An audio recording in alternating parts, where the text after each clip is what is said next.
నాయకుడంటే ఎలా ఉండాలో చంద్రబాబు నాయుడుని చూసి నేర్చుకోవాలని ఏపీ డిప్యూటీ సీఎం జనసేన అధ్యక్షుడు పవన్ కళ్యాణ్ అన్నారు. ఏపీకి మరో 10 ఏళ్లు చంద్రబాబు నాయుడే ముఖ్యమంత్రిగా ఉంటారని ఆకాంక్షించారు. కూటమి ప్రభుత్వానికి 150 రోజులు పూర్తవుతున్న సందర్భంగా అసెంబ్లీలో మాట్లాడుతున్న చంద్రబాబుపై ప్రశంసలు కురిపించారు పవన్ కళ్యాణ్. ఆయన మమ్మల్ని కోరడం కాదు, ఆదేశించాలి. ఆయన విజన్ మేరకు మేం పనిచేస్తాం. ఈ విషయంలో నేను స్వయంగా మాటిస్తున్నా అని పవన్ కళ్యాణ్ అన్నారు. చంద్రబాబు అడుగు జాడల్లో నడిచే అవకాశం లభించడం అంత చిన్న విషయం కాదన్నారు పవన్. చంద్రబాబు విజన్ 2047ని నెరవేర్చేందుకు తమ వంతు కృషి చేస్తామని చెప్పారు. విజయవాడ వరదల సమయంలో అధికార యంత్రాంగాన్ని చంద్రబాబు దగ్గరుండి నడిపిన తీరు అభినందనీయమని పవన్ కళ్యాణ్ అన్నారు. సమర్థులైన నాయకులు ఎలా ఉంటారో చంద్రబాబుని చూస్తే అర్థమవుతుందన్నారు. రోజులు పైన అయిన సందర్భంలో కుటుంబ ప్రభుత్వం ఏం చేసిందని గౌరవ ముఖ్యమంత్రి గారు చాలా అద్భుతంగా తెలియజేశారు.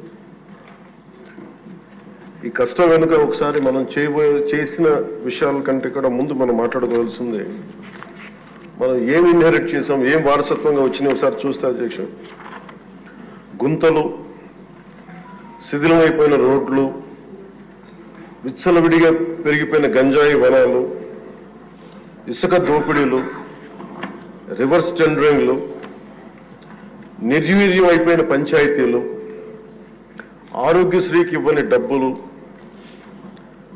రామతీర్థం రాముల వారి విగ్రహం నరికివేతలు, 219 ఆలయాలు అపవిత్రం చేయడాలు, మద్యం దోపిడీలు, ఎర్రమట్టి దెబ్బల దోపిడీలు, కూల్చివేతలు, వీటిని వారసత్వంలో తీసుకొచ్చాం అధ్యక్ష.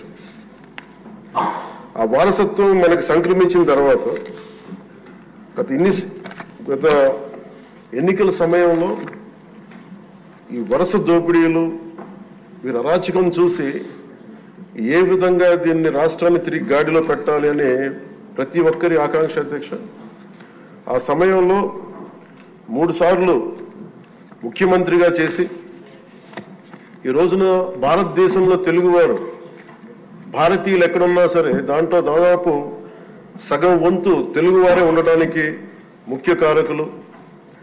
నాలెడ్జ్ ఎకానమీ అనేది ప్రాతిపదిక చేసుకుని దాన్ని దేశమంతా విస్తరించిన ఒక విజనరీ, అలాంటి అనుభవం గల ఒక పాలసీ మేకర్ ముఖ్యమంత్రి, ఆయన్ని కూడా ఇబ్బందులు పెట్టి ఆ రోజు జైల్లో పెట్టినా, ఆయన్ని ఎన్ని రకాలుగా పెట్టినా ఒకటే అనుకున్నాం, ఇలాంటి వారసత్వంగా వచ్చిన సమస్యలను మనం ఎలా అధిగమించగలం అని.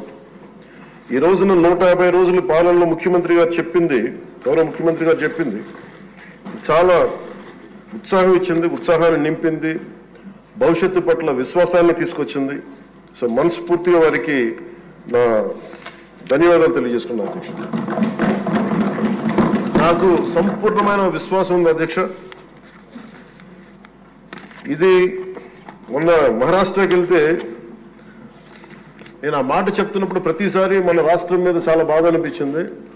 మహారాష్ట్ర $1 ట్రిలియన్ ఎకానమీ అవ్వాలని మనస్ఫూర్తిగా కోరుకుంటున్నానని. నా మనసులో ఇబ్బంది పడింది ఏంటంటే మన రాష్ట్రానికి ఎందుకు బలంగా చెప్పలేకపోయాం అనేది. కాకపోతే మనకు వారసత్వం వచ్చిన సమస్యలు కాబట్టి ఆ రోజున చెప్పలేకపోయాను. ఈ రోజు నాకు 150